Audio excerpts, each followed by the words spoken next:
Uh, it's been a while, guys. Or it feels like it's been a while. I feel I've been in the States for exactly 1 week now, and just getting adjusted to everything. I'm over the jet lag. I'm getting used to my settings. Not the most beautiful background, but I got to work with what I got. So today we're going to get into this piece from this essay that was anthologized in the Best American Science and Nature for 2021, which is actually a collection of essays from 2020. So on the one hand, what I feel about this story that we're about to read is, or this essay I'm about to read is that it's going to feel a little dated now because COVID is such a thing that's had such a life, like an intense life with all of us, around the world. So I do feel that it might feel a little dated to read about COVID. But on the other hand, I also think that this particular topic is kind of juicy and it'd be fun to get into. So let's go. With that, let's go into my iPad in a sec. How come my shortcuts are not working? Oh, there we go. So today's story is Brooke Jarvis, or today's essay, rather, is Brooke Jarvis's "The Scramble to Pluck 24 Billion Cherries in 8 Weeks" from the New York Times.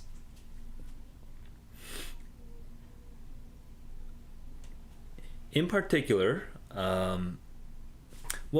I did do a little bit of informational, scanning before, because I had to choose this essay for my class.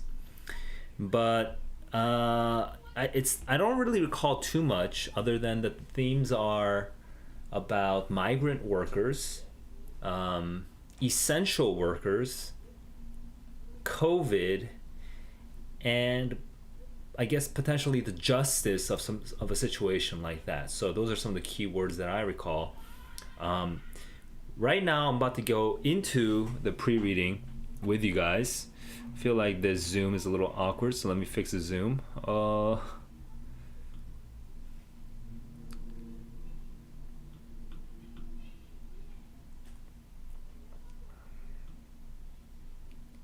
Okay, and just going to. All right. So, yeah, for sure. I want to get into what Ed Yong said about this in this introduction essay of this story. Of this collection.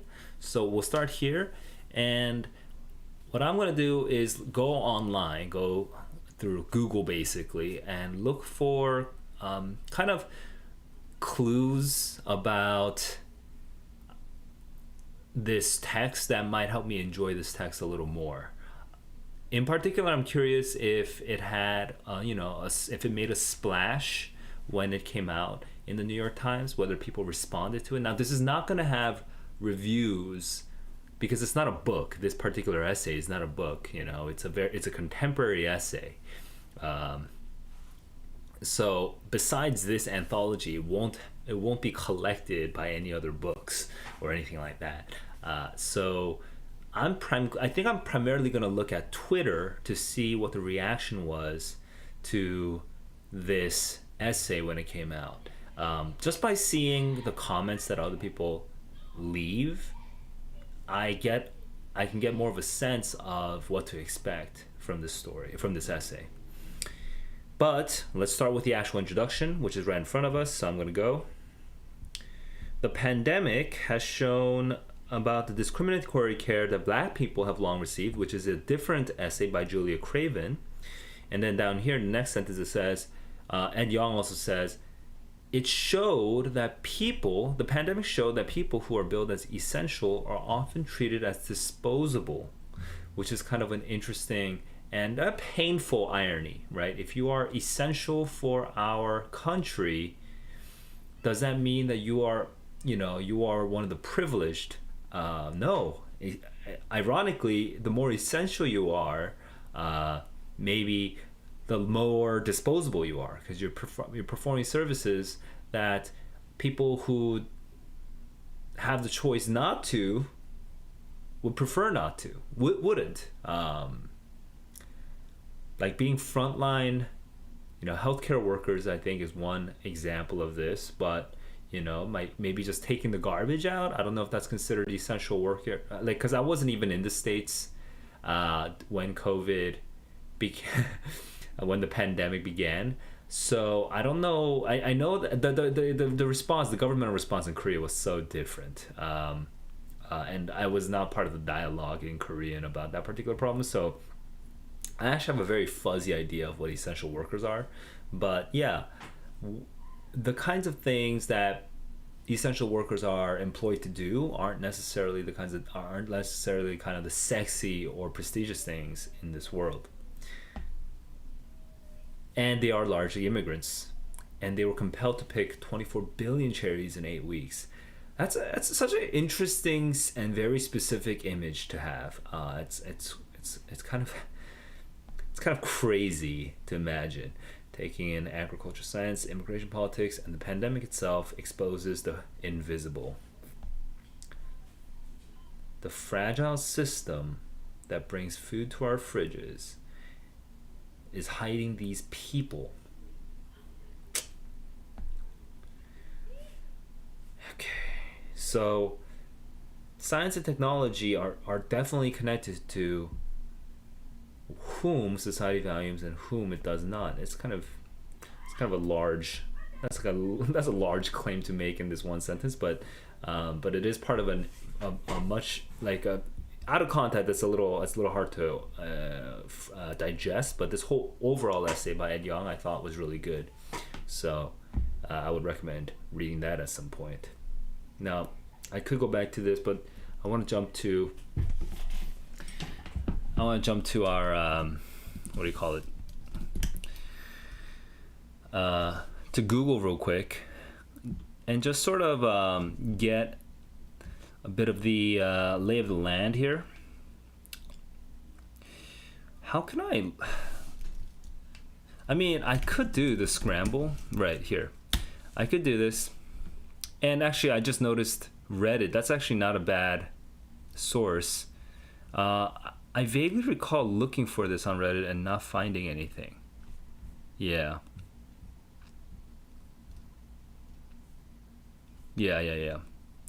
So then we could go into Twitter, but before we went to Twitter, this is so self-referential that's literally my thing.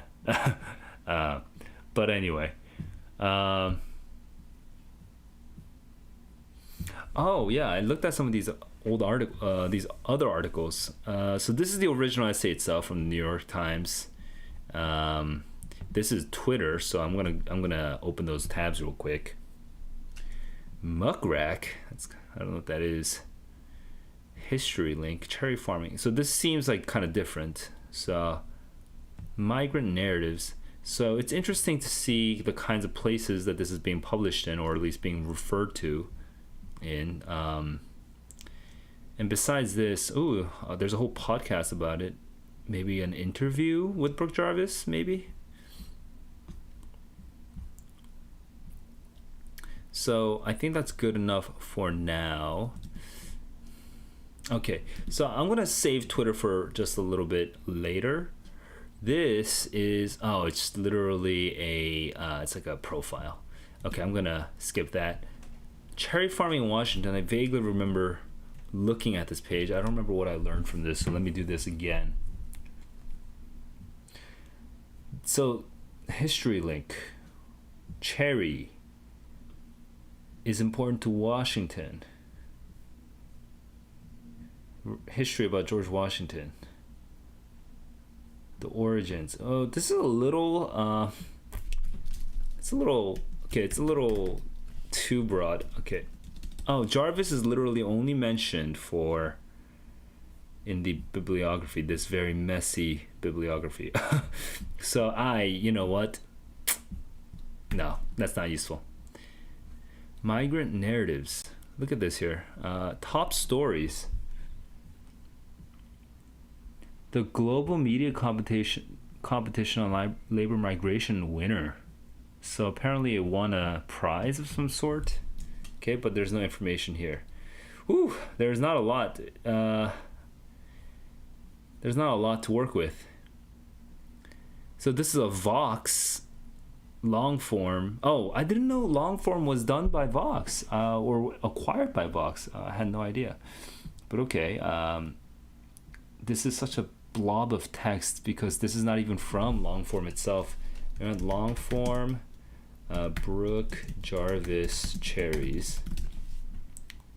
Oh, I see. Longform has a podcast. So Longform was a thing that I think subscribed to like years ago, and this unsubscribed to at some point because it's a website that kind of collects the best long essays and sort of shares them with you. I don't know. Oh, these are the notes for this 40-ish minute podcast where I think we are interviewing Brooke Jarvis. Let me see what happens here.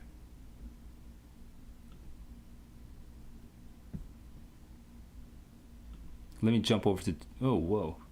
Okay. What is it? Isn't this timestamps? How come there's no audio? I read here we go. Many Brooke Jarvis stories already. I would be remiss in a promo-filled college at a magazine on Bainbridge Island in Washington, which is how I ended up moving out here in the first place.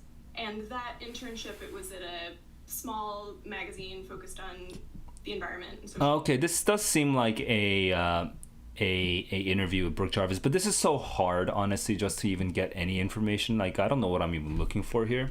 So let me stop all of this real quickly and just like remind myself what I want. And what I want is, hey, did this make a splash? And just from regular Google, like not like the social media sites, just Googling, I couldn't find anything. So I could not tell whether there was a splash. So the main thing now I can work with is Twitter.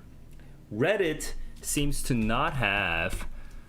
reddit.com, Brooke, Jarvis, Cherries.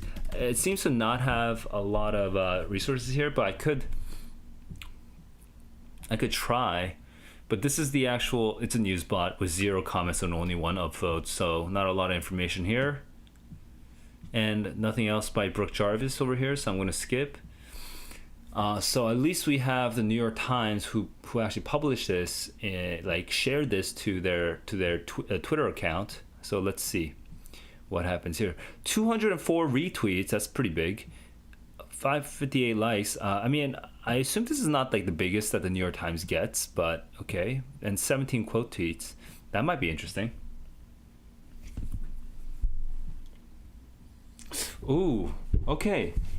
Quote tweets. So people who actually quoted this New York Times tweet, okay, and responded to it, including the author herself. So let me just kind of get through this. This is kind of interesting. Each cherry season, the original post says, each cherry season, 24 individual cherries must be plucked by human hands. The seasonal workers, that's why they're migrant, who do the work. So farming is one of the essential work. Say that while they may be considered essential, they feel disposable. Okay, so that's already kind of a summary of something I've already read from Ed Yong. So I didn't learn anything new there.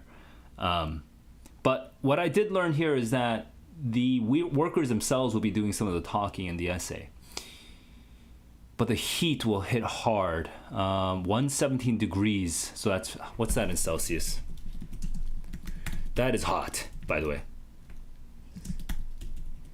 Fahrenheit to Celsius. That is 47 degrees Celsius. Okay, it's stupid hot.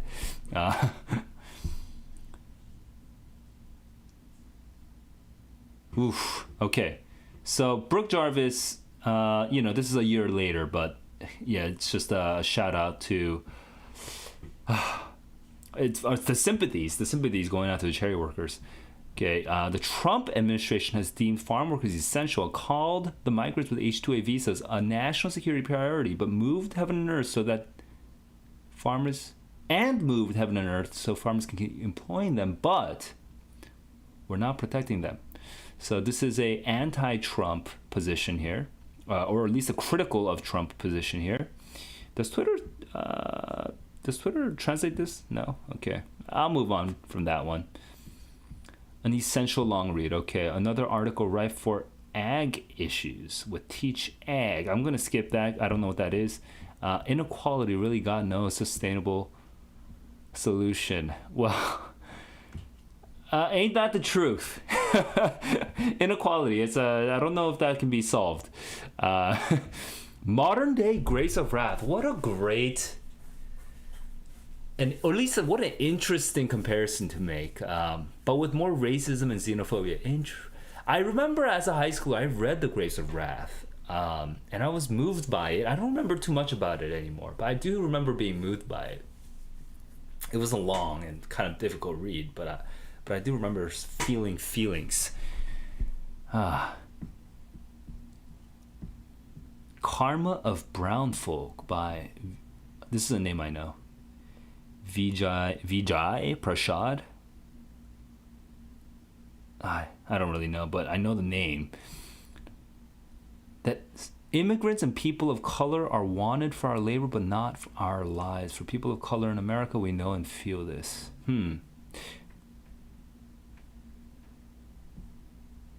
Immigrants are wanted for our labor. That's actually a kind of that's kind of provocative. I do think Jason Wu, whose handle is critical race, right?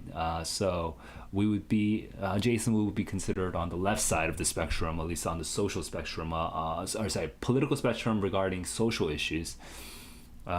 Is saying something about how immigrants are considered. They want our labor, they want our contribution to the economy, but they don't care about our lives. Which is poignant if it's true. It's painful if it's true. A reverend says this is important. These are the people who feed us. So these are sympathetic readers. Do we have any criticisms here? Get plenty of people sitting on the collecting? This is a critical view, but there's no replies to this. Okay. This is a critical view. It's hard to parse the criticism here, but it is on the right side of the political spectrum. So this is more on... It's basically suggesting that the cherry workers are looking for free handouts from the government, which makes no sense whatsoever in this context, at least not to me. So I can't even give Pam a fair reading in this one.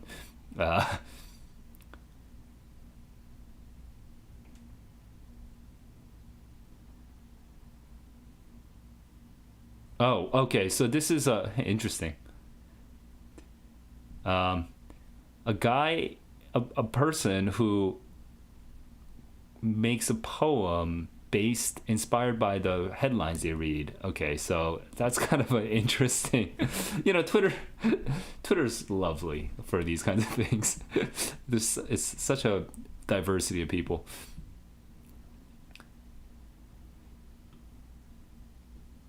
Okay, yeah, and that's another sympathetic reading. For all the quote tweets, it's like that.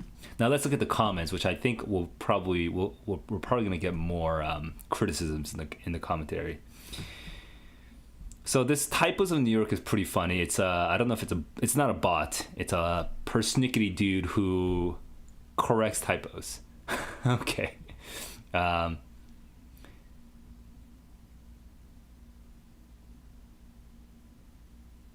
Yeah, the word but should... Okay, sorry, I got distracted, but yes, he's correcting the grammar, so I'm going to move on. That's not really relevant for me. Farm workers and all essential workers deserve more. They shouldn't be treated like they are disposable. Oh, I'm just remembering. There's something I read or watched recently that has something to do with farmers. Oh man, I don't remember what it is. but it was portraying a character who didn't want to. There's a car and a boy and a, oh no, and not a divorce or something, but a thing, and it was a good story. I don't remember it. Okay, sorry, I can't use it right now. I was trying to make a comment, but which it, farmers, at least for me as a city boy, farmers are such a distant.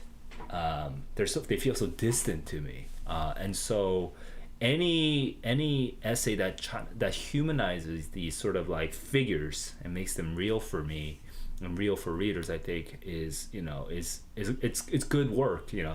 It's maybe thankless work, but writing about farmers for an urban audience, I think, is a positive contribution to sort of common knowledge and humanity. Save the cherries. That is not relevant whatsoever. Worst paying job ever. That's kind of and this person is on the right side of the political spectrum, but even him, he's kind of potentially agreeing with the sort of with the angle of the article. Everyone's pretty much agreeing with the article, so there's nothing. I kind of was hoping for something more controversial. Cherries are racist. Something that, like this, I guess. But there's nothing with any depth that I could find, so this is a little disappointing. Like here, though, that we do have some critical. Oops.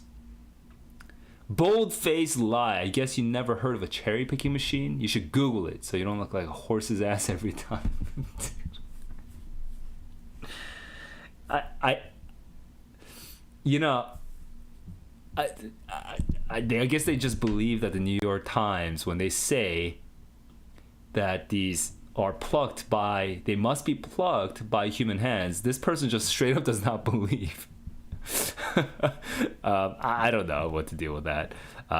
Just at the level of factual disagreement, I'm just going to skip that particular disagreement here.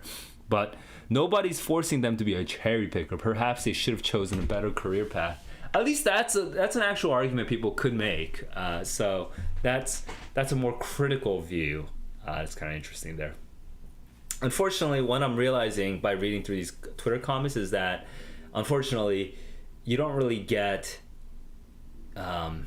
especially for anything that's politicized or anything that could be politicized, you don't really get very good commentary on the essay, because people don't even read the damn thing. They're just reading the headline, and they're like, cherries, I love cherries, or who's forcing you to be a cherry picker?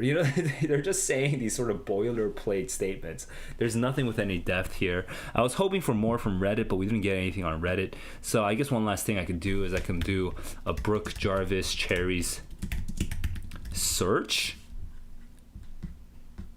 Right?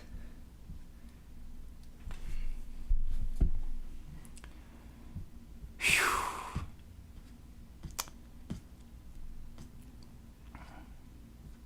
But yeah, there's not too much there. So hey, pre-reading is in this case, pre-reading, a natural organic pre-reading would not have led me to actually read this in real life. I would have only found this essay through this collection, and it's basically up to me to decide whether I want to read this from just Ed Yong actually putting this together into a collection, and just so how much I trust his editorial decision making, and also just by maybe reading the first page or two and being like, oh, this is kind of interesting, and then deciding whether to continue reading or not. So in my real life, I would not necessarily find this essay organically, but having chosen this essay, having chosen this piece, I'm looking through like Twitter and Reddit and Google for some clues. Here's what I got. Okay, it wasn't a lot. It was pretty spare, but here's what I got. This is what I got.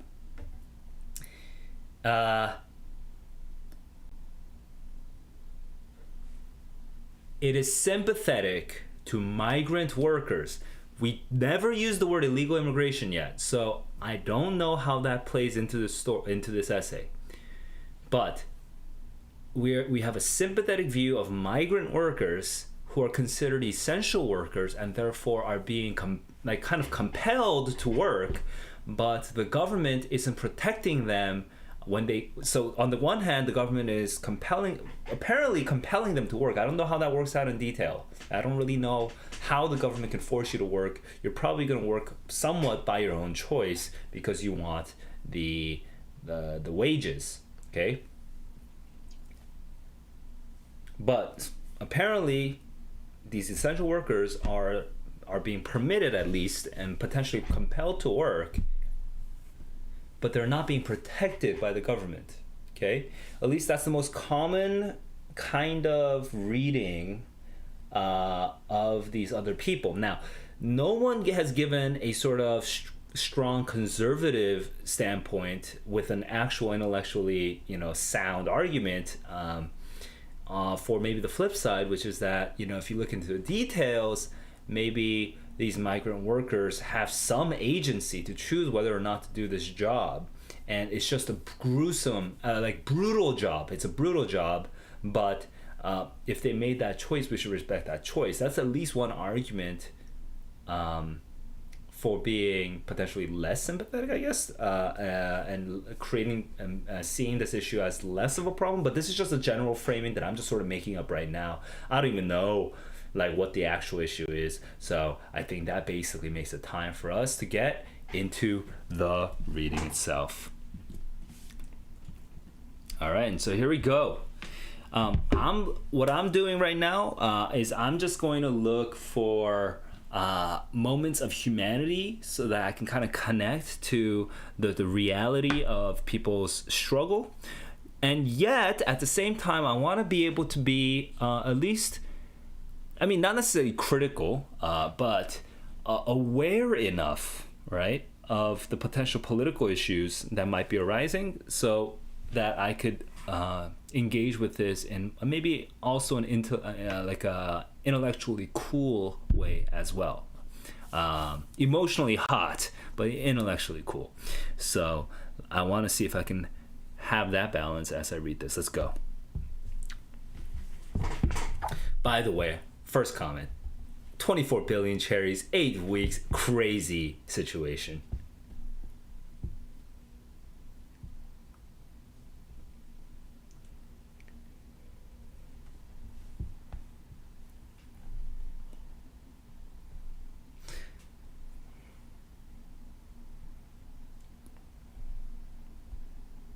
A premium price.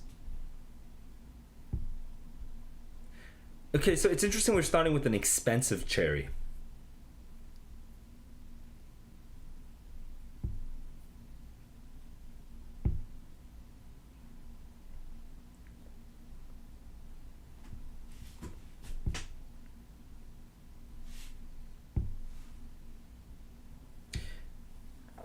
Cherries are at the whim of subject to the whims of nature.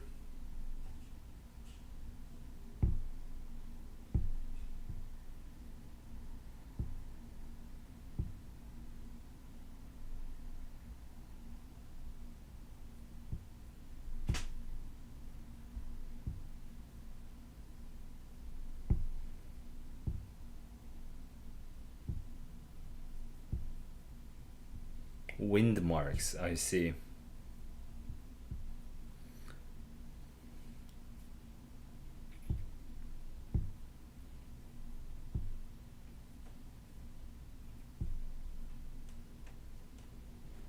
Huh.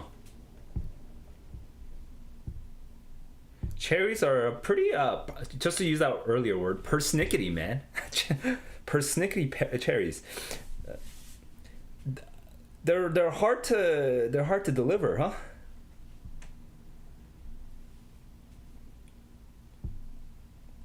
Oh, we're going right into the human interest angle. We're going straight to a person. Paige Hake. Or Hake. But I'm going to say Hake.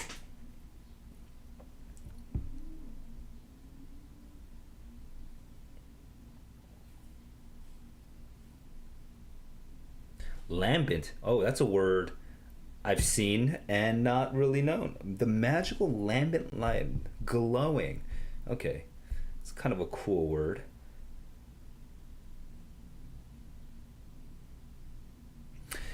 Actually, I want to see that because it's for me, you know, if I find a word, I do want to see how to use it. So let me just do a quick search.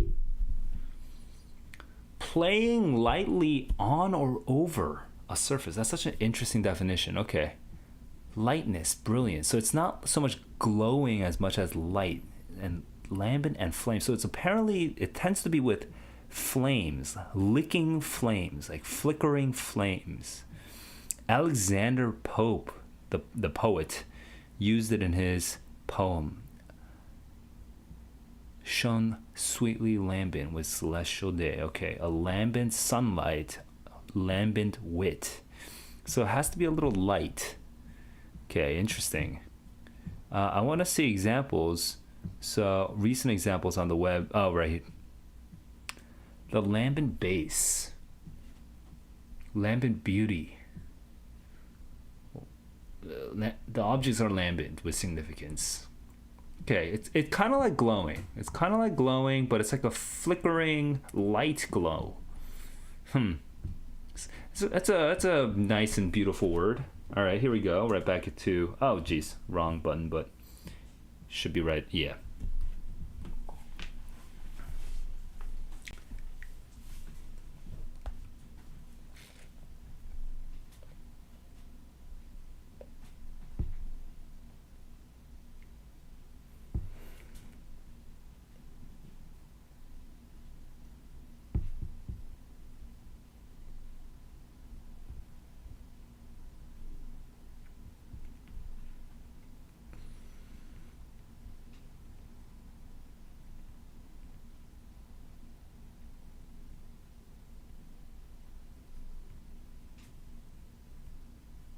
Sugar levels in the cherries are rising as they spoke. That's kind of an interesting image.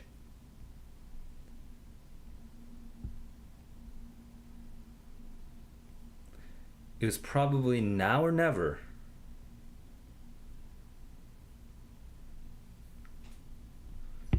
The crew that is available was smaller.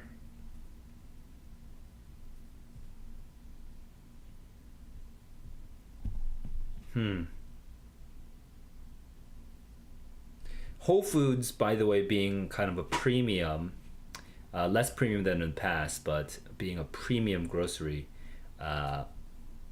supermarket.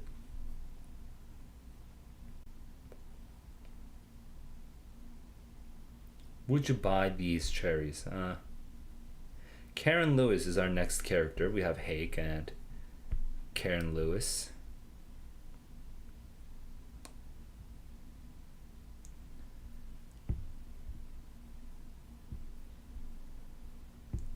"8 weeks of craziness."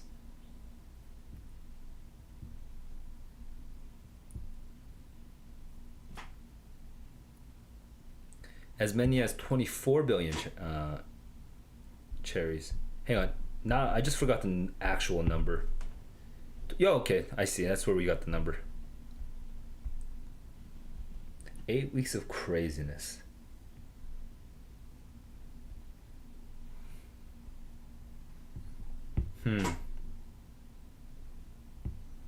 Yeah, I mean, even 8 billion for me, 24 billion is hard for me to. 8 weeks, 24 billion. It's not even going to be linear because I'm sure there's like going to be a bunch of cherries that ripen more in the middle of it. But let's just assume it's linear, so that it's actually 3 billion per week. 3 billion per week. And let's say as a human being, you can pluck. I don't even know, but let's say you can pluck, you know, even. I feel so awkward just like guessing how many cherries you could possibly pluck in one day. How many cherries could you pluck in an hour? How many cherries do you think you can pluck in a minute? Right? Like 50 15 15, so it's in 30 minutes that'd be okay,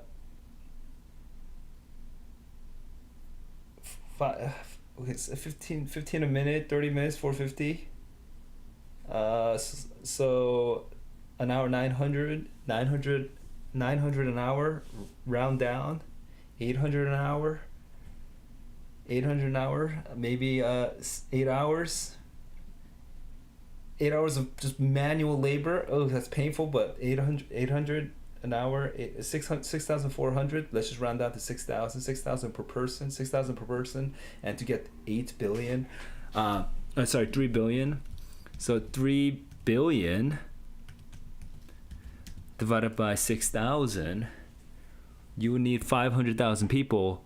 That's already a lot. That's a lot of people. So even my calculations are wildly, just to get a sense of that. You need 500,000 people. So I don't know if they can have 500,000 people like plucking these things. So they must be plucking way more than 15 per minute, which is more than 50, which is more than one every 4 seconds. So I just wanted to do that math just because I don't know. I had the idea before, but I didn't want to bother with it. But Lewis says that we should contemplate that figure. That is crazy.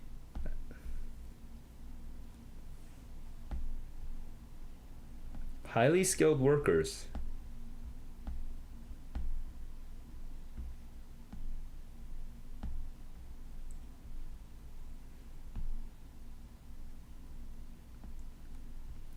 There's a labor crunch.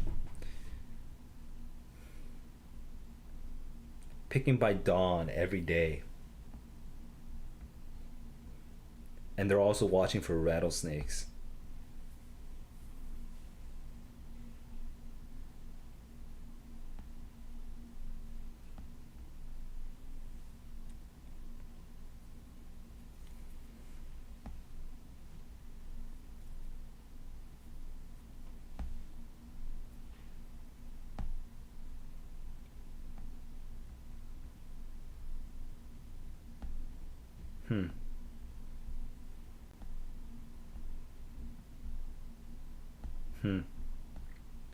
Right, that's the thing with surges, right? When there's a surge and all the resources are needed immediately, things get very hard to work with. If it's kind of annualized, if it's regularized, so that you can just have it, consistently throughout the year, it'd be so much easier to coordinate. But that's not how these kinds of things work. Because nature just does what nature does. It just gets warm, right? That the weather just changes as it wishes, and when the cherries are ready, they're all ready together.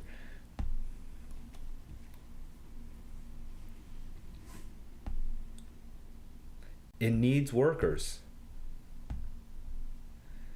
So probably the cost of labor is then going up, which might also explain why why there's inflation or why the cost of consumer goods are going up as well.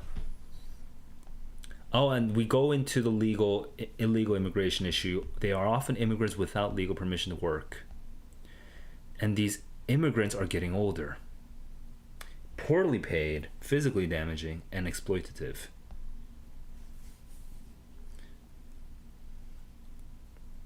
The younger ones are not getting in. A visa-based guest worker program, which is interesting.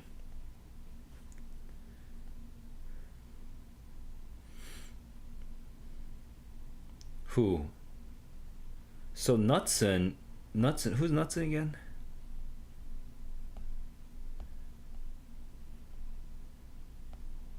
I missed who Knutson is. Okay. I'll just move on. Knutson says that everyone's kind of squeezed. I'm momentarily skeptical. I feel like someone's making significant profits, but I wonder why that gets omitted.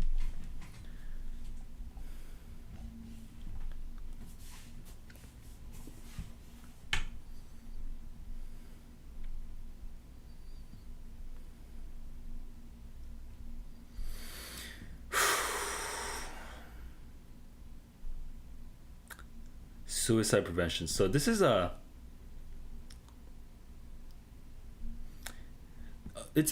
so one thing that's kind of occurring to me is like, how should we treat illegal immigrants? They get into the country illegally, but that doesn't make them not human.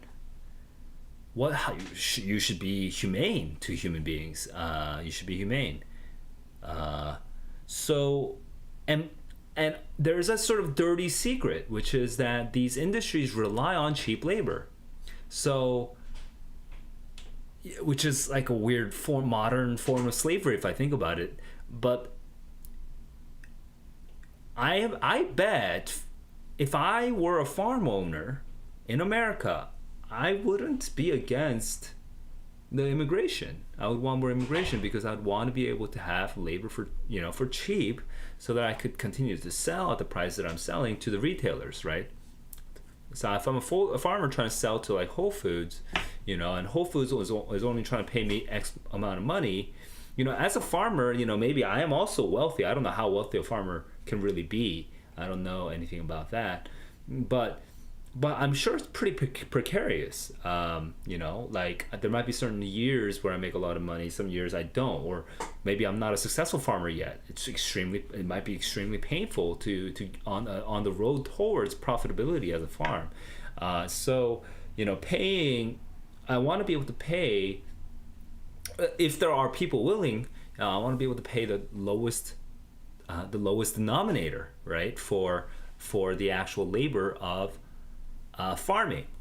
On the other hand, as someone who has come into this country legally or not, I guess there's two different issues here, but legally or not, if I want to be able to find work and not feel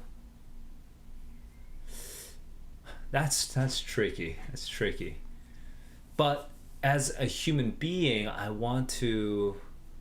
just want to work. I just want to find work to support my life and my family, and create a future for my family.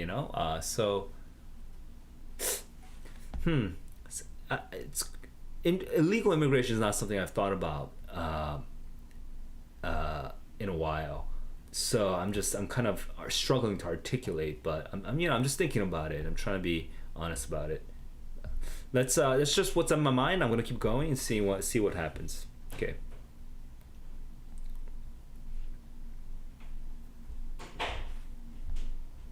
The lowest paid and least respected jobs are the most important. You can't interrupt them.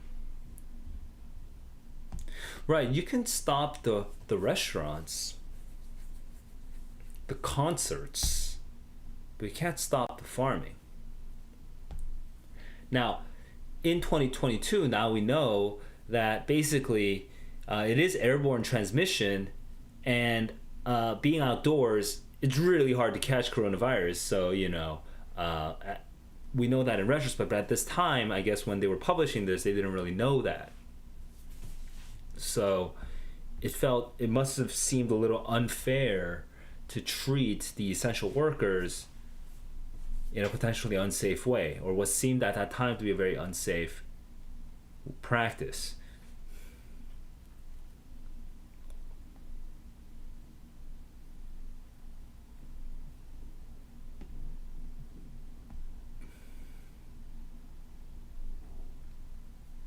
See, and that's the irony I was talking about earlier, the sort of dirty underbelly, which is that, yeah, when we need these illegal immigrants, these undocumented immigrants, yeah, we're not gonna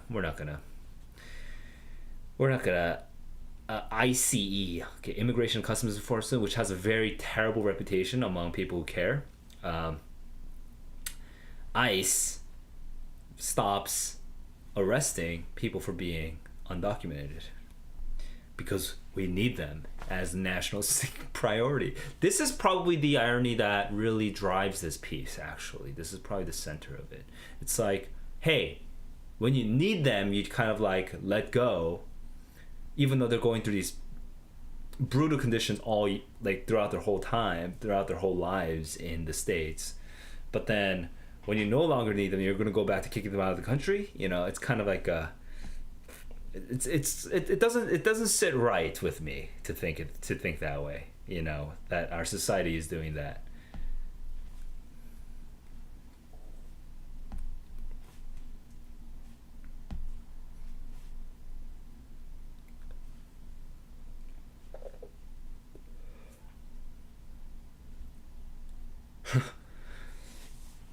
Informally and just for now legitimate by virtue of being indispensable. We need cherries. Ugh.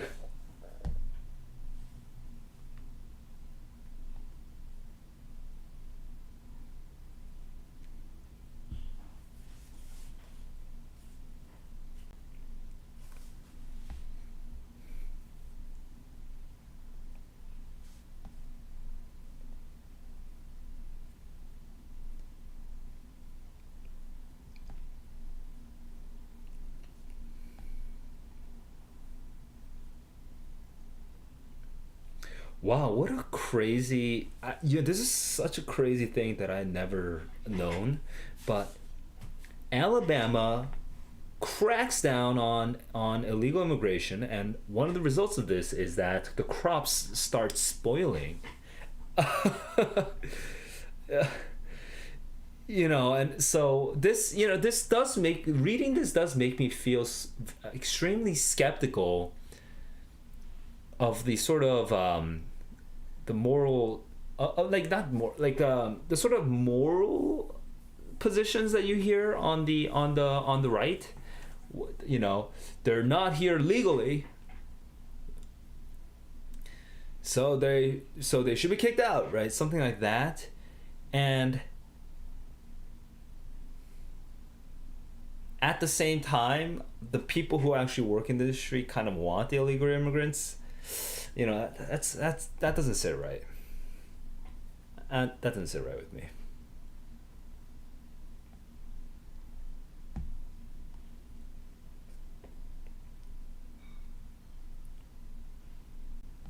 They use prisoners? Dude, that's like slave labor. Bro. Okay.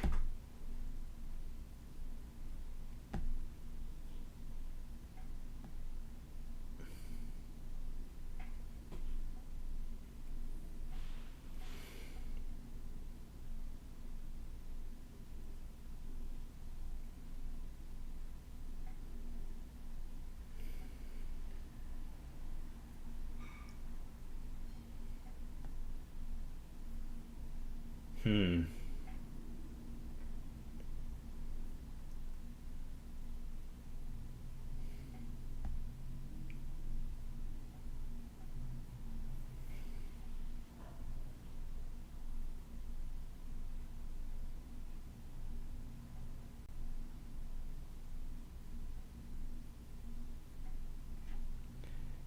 10 hours of picking starting at 2:30, maybe like 5 a.m. in the morning.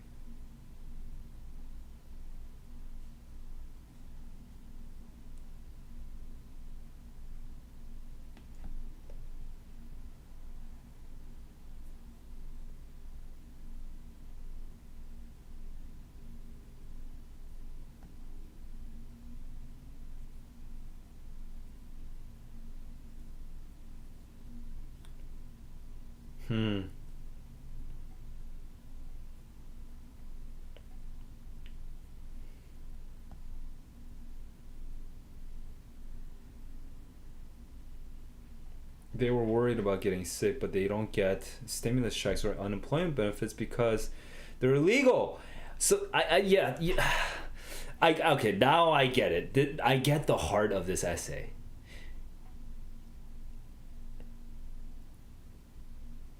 It's like, who are you to condemn these people and use their labor? And it actually makes me upset. You don't treat them like the other people that are here in America, even though they're doing the work. So it's like, I guess the extreme, like just to make it black or white, because I'm trying to articulate what I think the positioning is here. It's like either you treat these illegal immigrants like, I mean, now, by the way, the author herself is not directly saying this, and hasn't even suggested something as extreme or as black or white as this. I'm just doing it for clarification purposes. But either you treat the illegal immigrants that are working here like regular citizens and give them stimulus checks or unemployment benefits, or don't use their labor at all. Just don't use them. Just kick them out. You don't get to have your cake and eat it too in this case, which is such a strange metaphor for me. But yeah, you don't get to, like, morally, if you want to be morally what do you call it? If you want to be able to defend yourself morally, you can't agree with this. You can't be like, yeah, well, you use your labor, please, because you're really necessary for us. You're urgent. You're essential labor for us. Oh, but we're not going to give you any benefit whatsoever. So I think that's the implicit criticism here.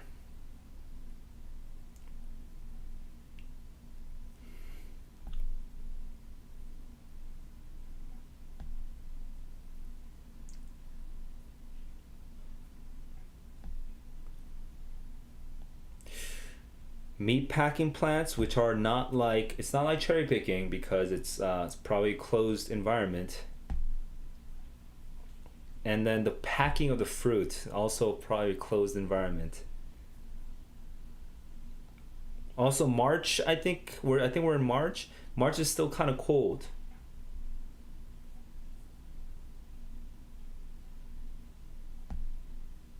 I'm already feeling a little bit of this sort of sinister hypocrisy in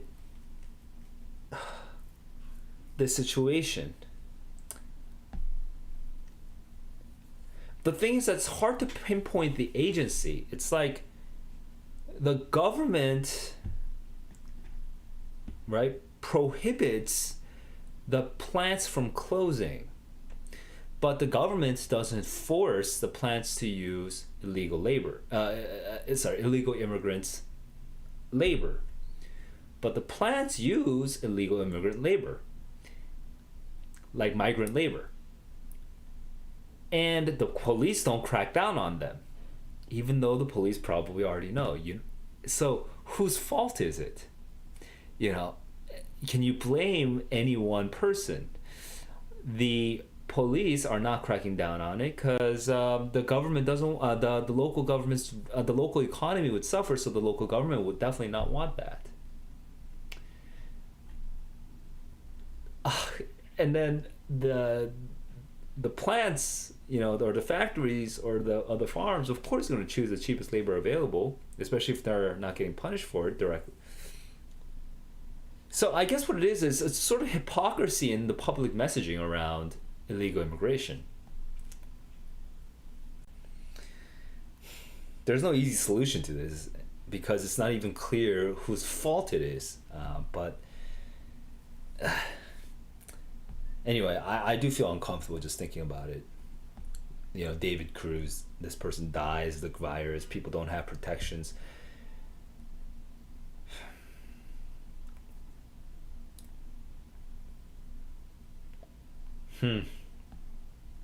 Plus, there's the economic imperative. These people are poor, so they need the money, so they're willing to do bad, things that are bad from a public health standpoint.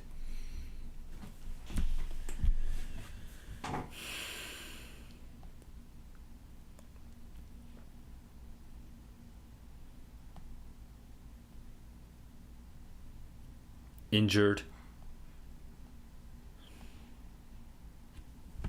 More work for less money.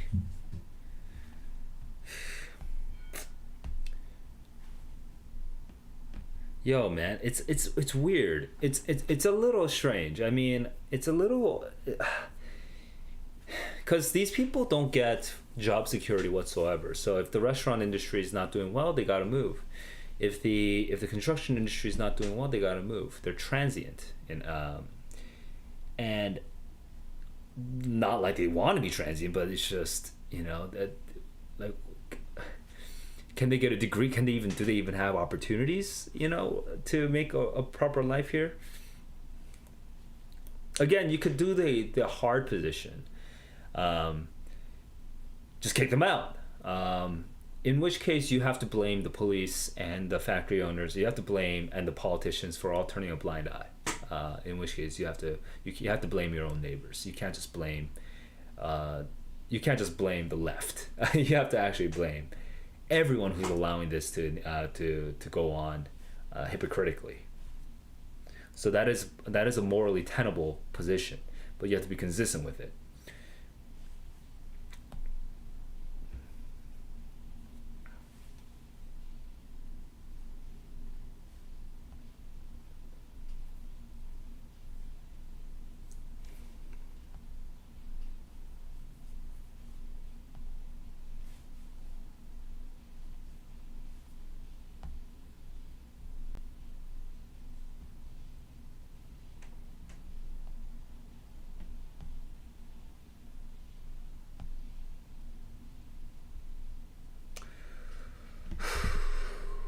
$375 for a whole tree.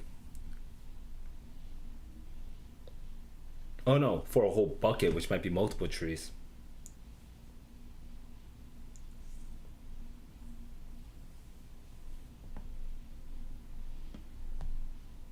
Pesticides.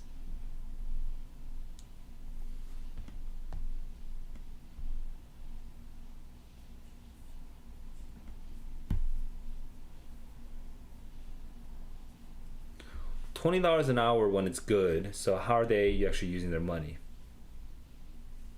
No floor. Carpet is full of rat excrement so that the children are getting sick. Ugh. A roof, mold. Yo, that's horrible, man. $1,000 a month?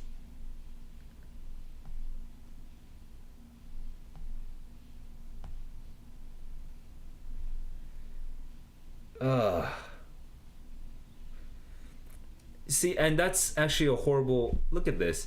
And the landlady was threatening to have the sheriff evict them.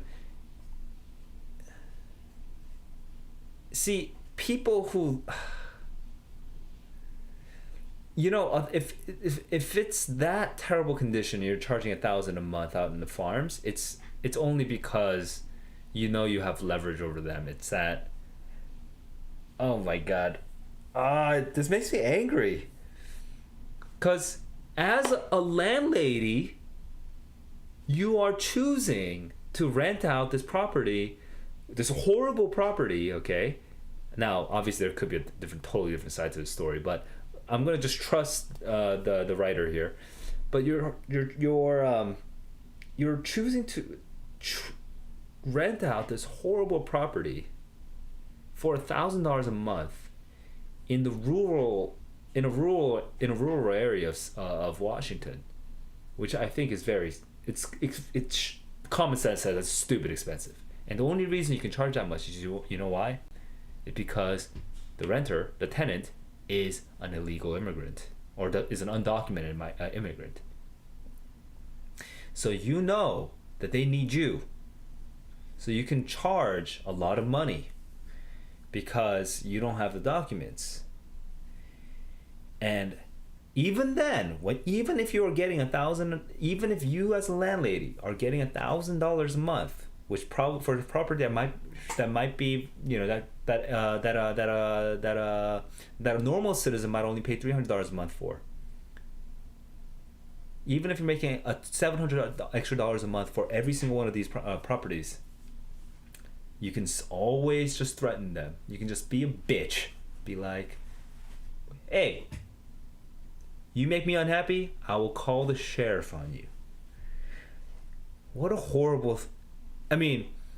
now, we can talk about how the migrants chose to come into this country illegally, and they're in a sort of shitty situation as a result of that. But we could talk, but the flip side is that someone's making these shitty situations. The landlady is complicit here. In this case, the landlady is the one who's actually permitting them to live in her property because she's going to make extra money through this. The farm owner is complicit because he's permitting them to work for him or her because they will get paid less. You know, the police departments are complicit because in these times of need, when the city government or when the county government does not want their industry to fall apart, the government will sort of request the police, please don't enforce it for now. Turn a blind eye. All of that it's morally not tenable. You cannot hold that position and be consistent. I don't see that. So I do think one danger of reading these kinds of essays is that the human interest angle tends to get played up a bit, and so it's like, oh, these people are suffering, and so we're just supposed to be automatically sympathetic. I don't think it's good to be just automatically sympathetic for people who are suffering. Just absolutely, you know, I do think we should have at least the ability to discourse about it, about, you know, the root, the methods, the path by which the suffering is produced, right? And yeah, maybe part of this discussion is about the decision of these immigrants who come into America illegally. You know, maybe that could be a conversation by itself. But these people are complicit. They're in on the game. They're benefiting. The non-illegal immigrants who are exploiting the people. That's a choice that they're making when they sign the contract, or when they verbally sign the contract. That's a choice they're making. So it's not, you can't just blame them. You can't just blame the immigrants who are here, who are actually working. You know, jeez. And they're human beings, for the love of God.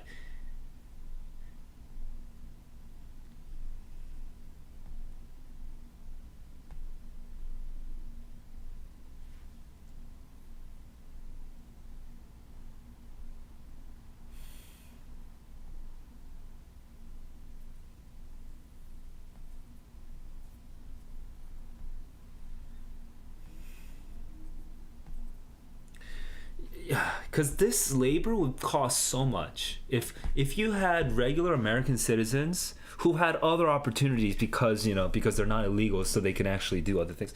If you kicked out all the illegal immigrants, right, in this country, the cost of food will skyrocket.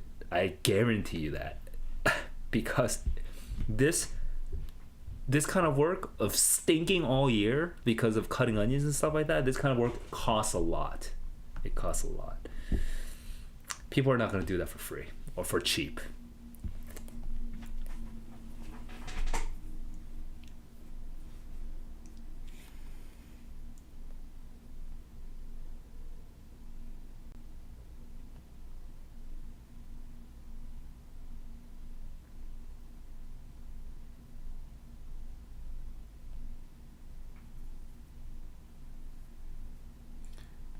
When she was 9, she was working.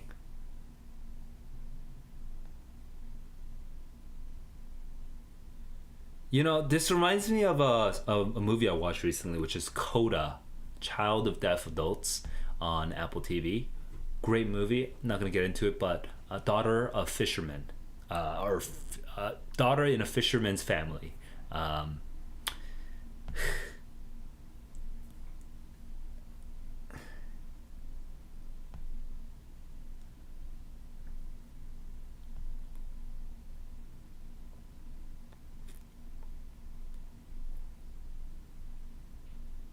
Stemlet, large company.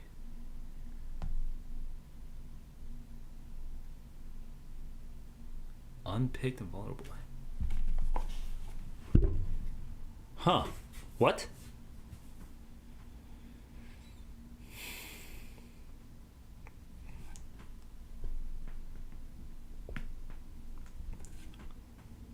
harder.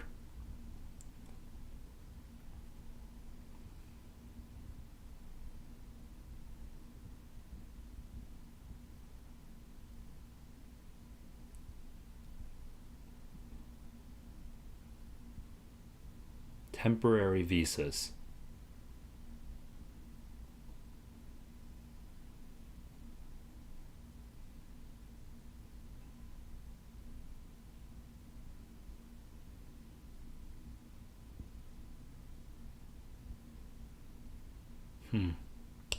The Bracero program.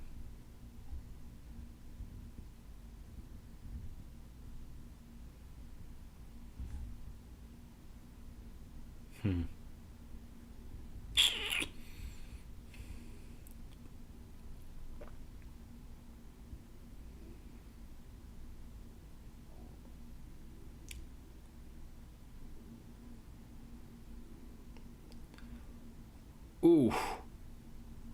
A 7-fold increase over 15 years. They have to come up short.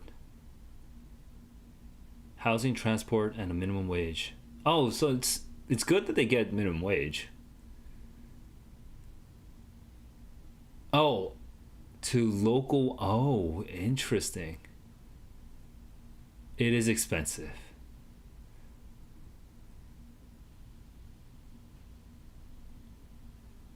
Huh.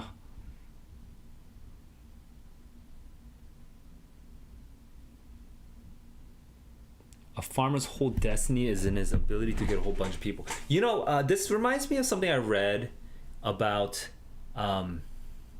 lords and mercenary military men in the Renaissance, which is that I could be a lord and I would hire people to recruit my military for me. So I'm basically hiring like knights, I guess, of some sort. And these knights are kind of like startup companies. They're sort of recruitment companies. And what they do is they find people who will fight and train them and discipline them and turn them into like a little troop.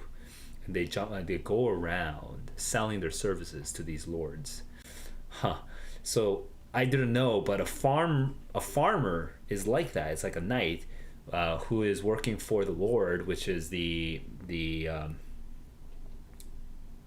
guess the agriculture companies, the distribution companies, or something like that, and the farmer's job is to recruit a whole bunch of people to pick.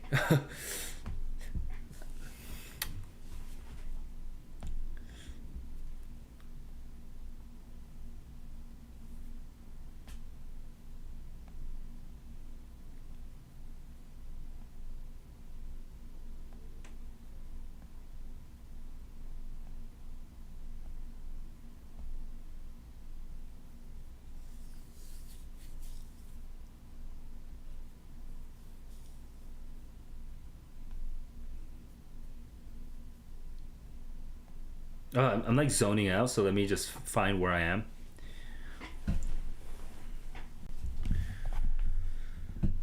Suspend visa processing. Ooh, that is the bottleneck. I see. The Secretary of Agriculture is like, hell no.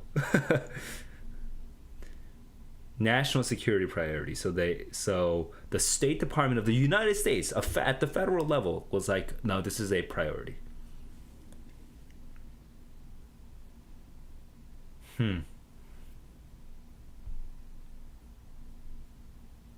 So these aren't illegal immigrants. So we had the mention of the legal undocumented immigrant earlier, but societally we're not only talking about that. So this is a little muddled to me. I don't fully understand the angle anymore.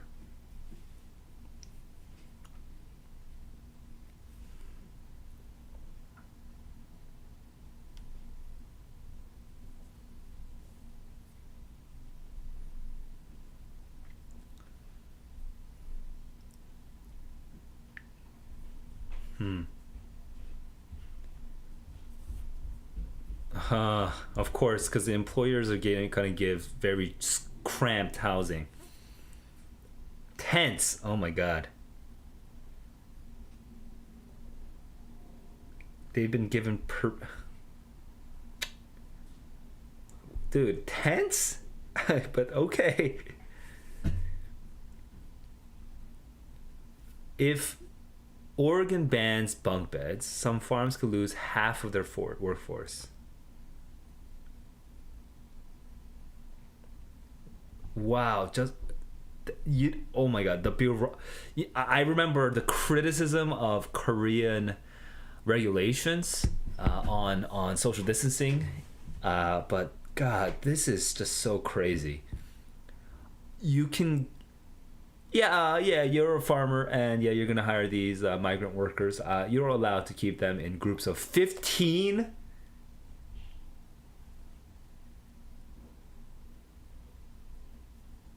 So the bunk beds are in cohorts of 15, and they're sleeping head to toe.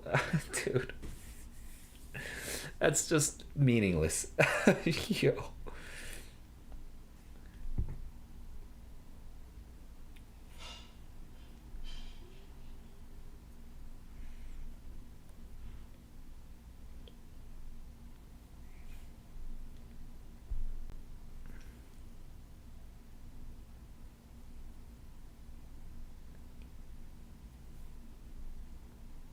Lunch was at 9 a.m.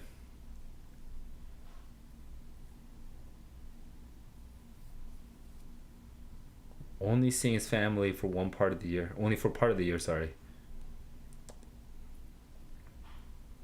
Guest workers. Huh. It's crazy. It's apparently, we talk about illegal immigration, but it's been growing. So maybe that's why we're talking about illegal immigration even more. But this is not illegal. This is temporarily. These are legal people who are here legally. So it's kind of confusing, but okay.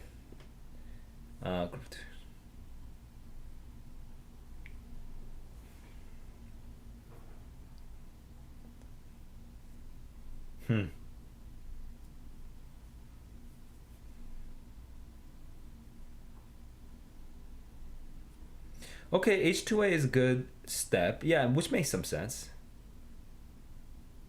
Right. This cost and standards can be burdensome. He would like to see. Interesting. So the housing should be passed on to the workers. I don't know. At the end of the day, it's still a cost, so they're gonna need to. These migrant workers are only gonna get scammed for the first year or two before the news gets spread. It's like, oh, they're not paying for housing, and they're paying us way too little for us to even afford a house, so don't come. And then once they start paying more, they'll come. So I don't know, it's just shifting numbers around, I think, in that case.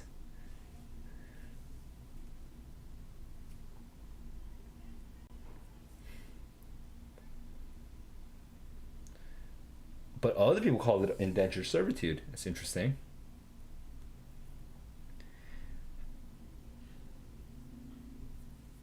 Oh, employers don't pay for travel. And the recruiters, yeah, I can imagine that. So they can't even stand up because they're kind of, these employers are kind of like their lords. Ugh.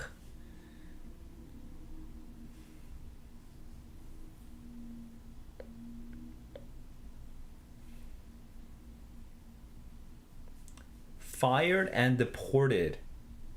Oh. When a 28-year-old worker fell ill and then died. That's young, man, 28. They were fired. Hang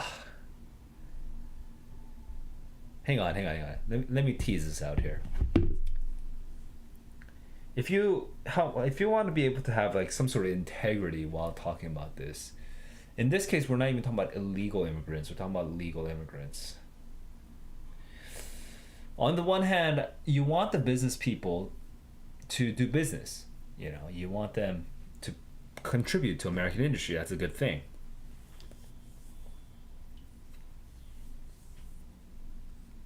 On the other hand, And consumers, of course, they want cheap prices. So the business people are trying to lower the prices as much as possible to compete with each other. But in competing with each other, they have access to a sort of highly dependent workforce, the H-2A migrant workers. I can be abusive to them if I'm on the business side. I can be like, oh, one of you died? Well, sucks. Keep working. And then they say stuff, and it's like, all right, I'm going to get other people who don't know this story, kick you guys out, deport you, go send you back to Guatemala, Mexico, wherever you're from, and get more people. I can do that. And in a way, it's within my right. In a way, it's not humane. It's not natural. But I can do it. So, do we permit that? Do we permit that? You know, because it's not, by the letter, it's not like illegal. It's just kind of icky, you know, it kind of just sucks. You seem like a sucky person. But as a business person, you'll always have a justification. If I'm not ruthless with my business, I'm going to lose out to the other businesses. I'm not going to be able to survive as a business. So what happens is that even if you have a good person who tries not to do that, at the end of the day, that person will be priced out. Because only the survivors of this sort of brutal competition will be the ones remaining, and they are the ones who are brutal towards their workers. So this is where the law comes in. You want the law to protect the people. But who's standing up for the H-2A in the government, the H-2A migrant workers in the government, of making sure they're treated fair? Because at the end of the day, what's going to happen is if you start treating the people more fairly, they're going to get paid better. And when they get paid better, the costs of production will increase. And when that increases, the only way that the prices are going to have to go up. Or the amount of cherries that are being produced has to go down or something like that. But yeah, or both. But like the prices will have to go up. And so the consumers will have to be willing to pay for that. That's the problem with society. It's so complex, right? But that's what makes social studies such an interesting thing. It's so complex. Anyway, moving on.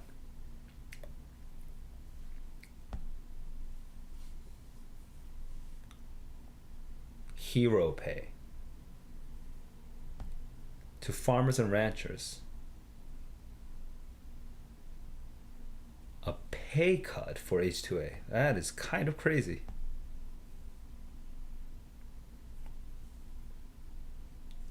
And the governor blames it on the Hispanic farm workers.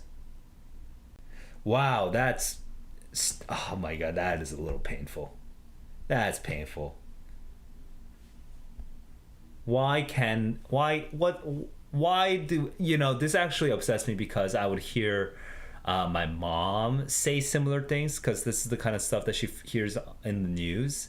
But it's like we're blaming the Mexicans. But why? Why do the Mexicans just love coronavirus? Like, is that what they, of course not.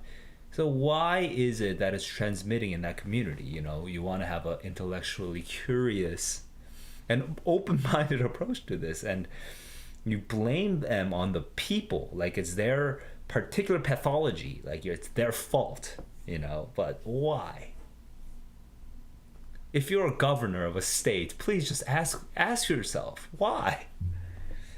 That's so self-serving, You as the governor, you can't morally, you can't say, hey, we're not gonna criminalize, we're not gonna persecute, we're not gonna arrest the illegal immigrants.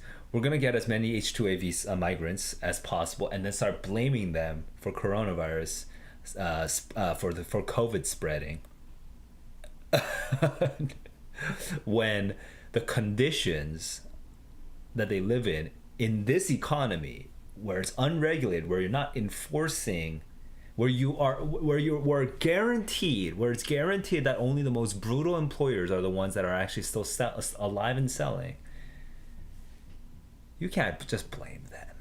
You can't just blame them. You have to blame the businesses who are providing poor housing. You have to blame your own laws that are giving kind of crappy guidelines. You can't just blame them. You have to blame the landlords who are accepting better. And I don't know. That's messed up, man. It makes me upset.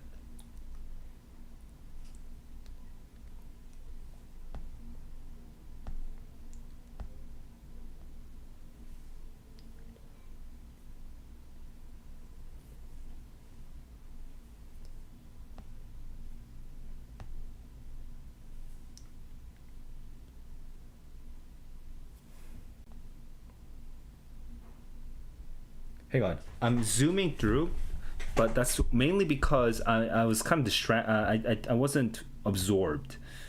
Let me find this again.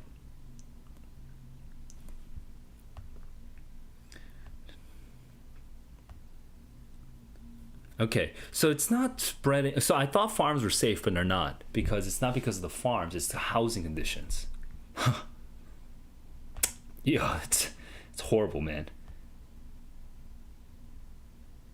42 instead of 15. Oh my god.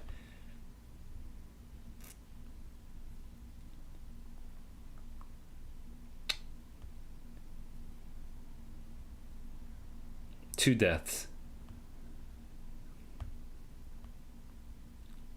No medical. Oh, dude.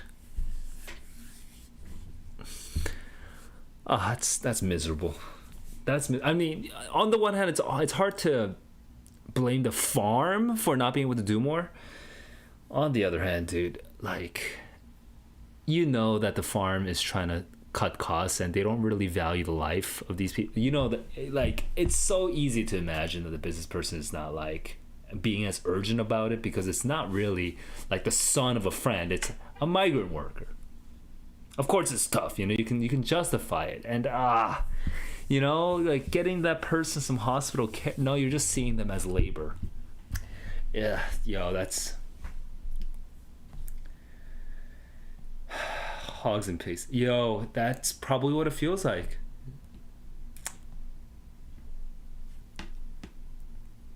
They resent. The locals resent that they get housing and transport.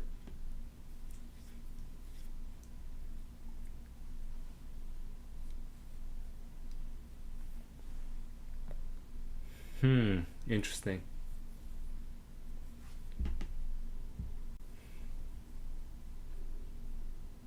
They're disposable.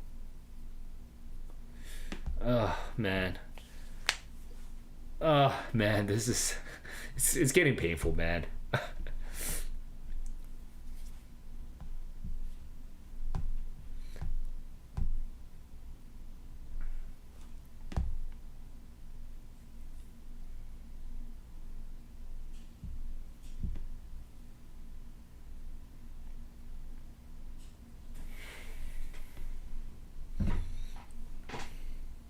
So United Farm Workers, by the way, is going to be a labor union, by the way. So they're going to be the ones trying to defend the workers.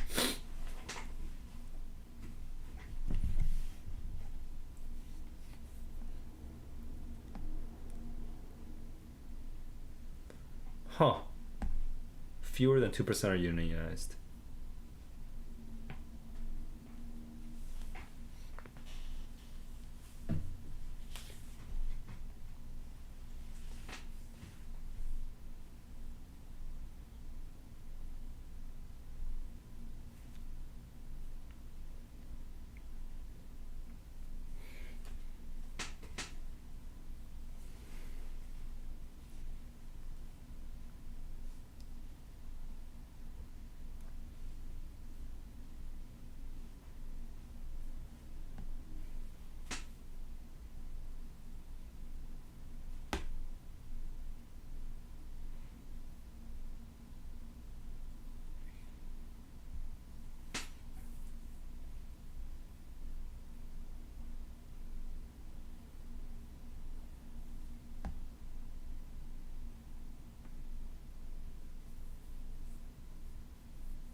That's rhetorically, that's such an effective question.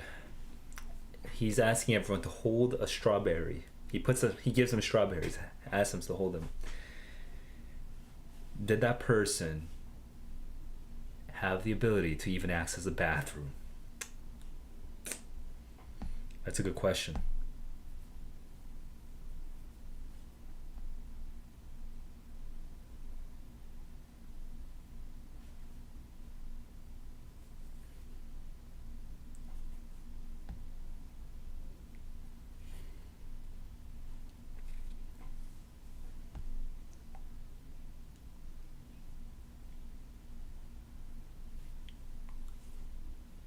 Growers and pickers. Cherry growers spend as much as 75% just on labor. On the harvest, yeah, harvest labor. Revenue per bin is declining. Right, there's too many. Right, because the farmers are getting, the farmers are just the growers are commodities now. You know, they're in a price war just to try to sell to things like Whole Foods and whatnot.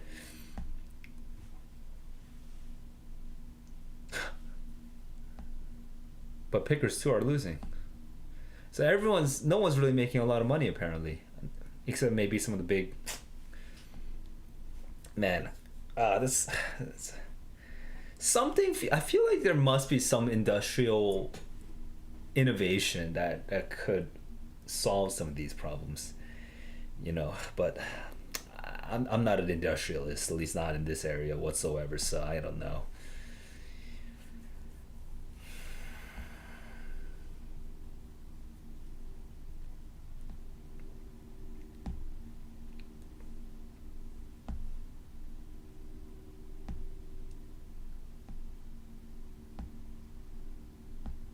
The NFL pickers. It's kind of an interesting. People who are really fast at picking, right?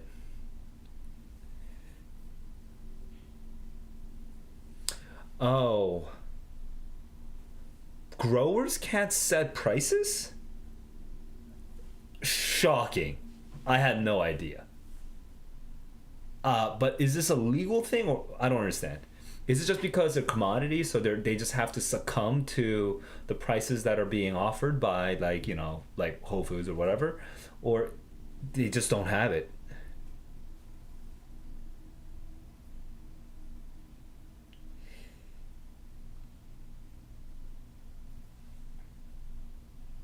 Okay, technology, I see.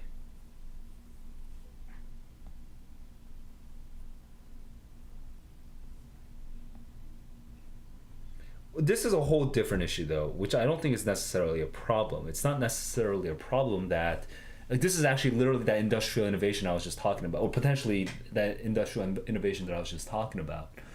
You can avoid a lot of these issues. Now, the people that are already here, well, that's the issue I was broken, you know, I was pained by, right? But the future should be better than this. So having technology automate some of the work, that's a good thing in the future.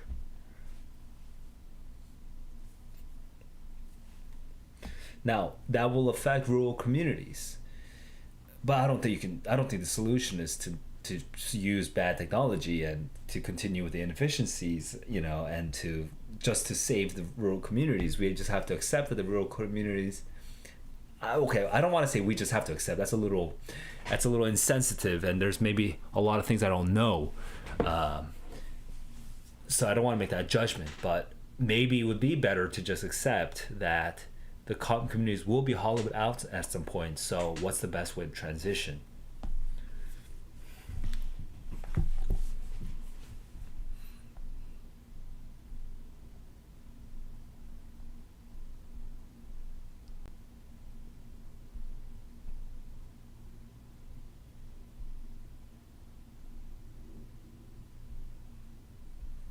Yeah, the money is definitely going to go. The inequality is going to continue. It's going to go to Mountain View, Palo Alto. That is correct. Like Northern California, where the technology companies are.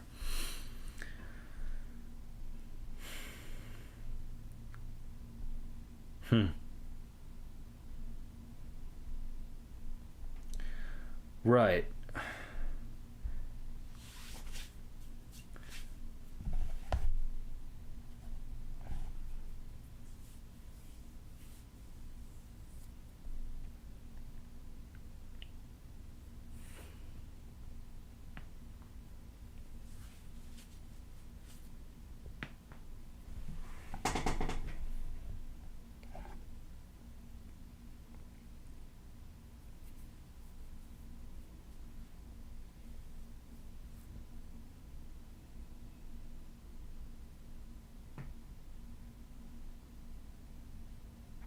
This is funny here, in a painful way, but the government's the UK's patriotic pandemic era pick for Britain campaign, pick fruits, pick produce for Britain, right?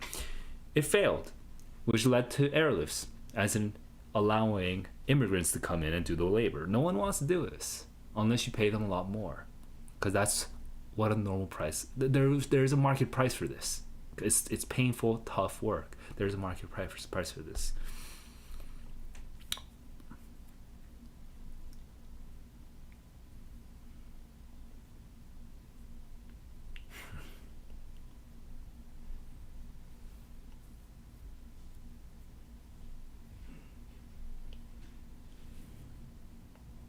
Huh.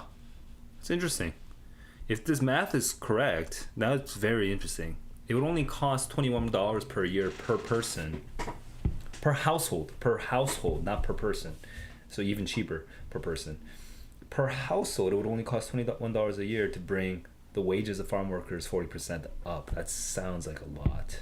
So it does seem like there's a if that math is correct, okay, it might be a little exaggerated, but still, if it's even remotely correct, sounds like a cost that society could pay.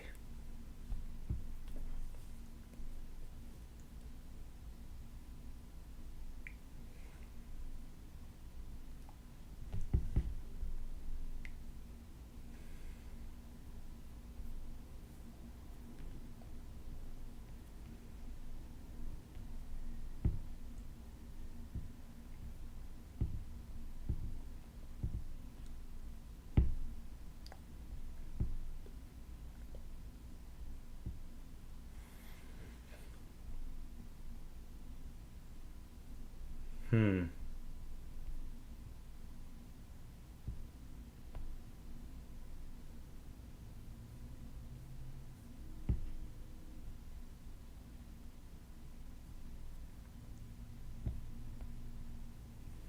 Hmm.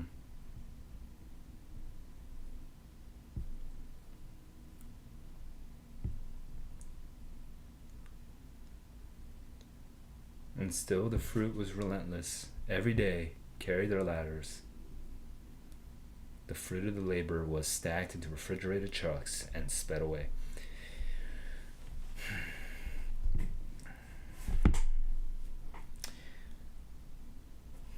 My first thought is this is not going to be an easy read for my middle school students.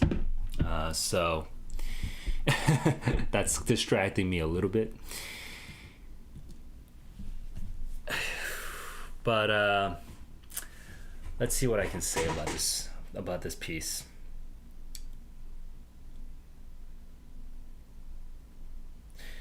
Today, my reading was a little atypical compared to previous readings, previous reactions, because I spent a lot more time explaining my thoughts. So it was a lot more of an intellectual reaction than previous videos. I'm kind of curious what people think about it. So if you do have a thought regarding this, if you enjoyed it or not, let me know. It did feel at some point that I was basically doing a one-man podcast, or like an interview podcast where the interview format is or it's like a conversation between me and not another person, but the words on this page. So it did feel at some point kind of like a podcast, just talking out loud like that. So I am curious whether you guys thought that this was an interesting conversation to even have. That said, I would say the sort of angle of the essay, the essay never actually explicitly argues for or against anything. It's documentary. It's showing what the situation is like, and it's hinting at some of the hypocrisies in the system. It doesn't hint at a solution at all. We don't know the solution. Well, maybe some, right? Like, it hints at the solution of raising the wages of all the workers by 40%, of making sure that these growers are keeping with regulations, stuff like that. It hints. So maybe I'll just take that sentence back. But I will say,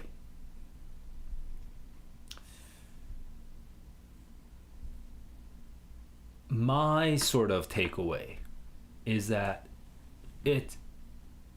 though it is very hard to blame. First, let's start with the more obvious point. I'll come back to this point in just a second. But the more obvious point is, you can't just blame the immigrants themselves. They're not the only ones that are enabling this situation to happen. So, the point I was going to make was, everyone is complicit. Everyone's complicit. The government's complicit. The police are complicit. The landlords are complicit. The growers are complicit. It's a little distant, but the vendors, the stores like Whole Foods, they are also complicit. We can all just raise the price a little bit. We can all just be a little fair with the housing and everything, and we can treat these workers like human beings. Everyone can do this across the board, and everyone's failing on those counts. So everyone is complicit. You can't just simplify it and just blame the Mexicans for spreading coronavirus. That's not fair. That's not right. That's not it's not cool.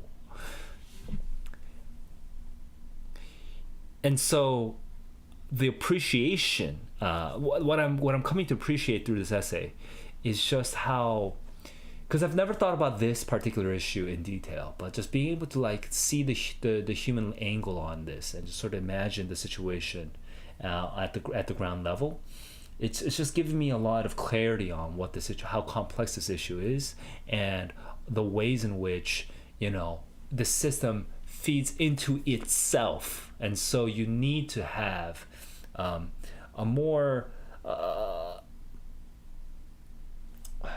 potent and morally consistent and philosophically consistent approach across the board if you want to make any dent in it.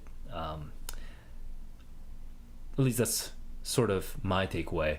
I don't know if that's going to be the same as the takeaway of you guys. So, and I am doing quite a bit of my own editorializing on this. I'm giving a lot of my own personal opinion. So that's just one person's opinion. I'm curious what you guys think about the issues that were raised by this essay, and also what you guys think about today's stream. Let me know in the comments below if you like this kind of content. I am starting to think I'm doing this far too infrequently, so I should do a lot more readings on a much more regular basis as a habitual thing. So I'm going to start trying. I'm going to think about how to do that. But maybe I'll just read something every single day. Maybe I'll do that. So as I ramp this up, I'm for some of my early viewers, just let me know what's up. How is this going for you? I'm curious what works and what doesn't work for you. All right, guys, that was 24 billion cherries in 8 weeks by Brooke Jarvis in the New York Times 2020, and also in the Best American Science and Nature 2021. I'll see you guys in the next one.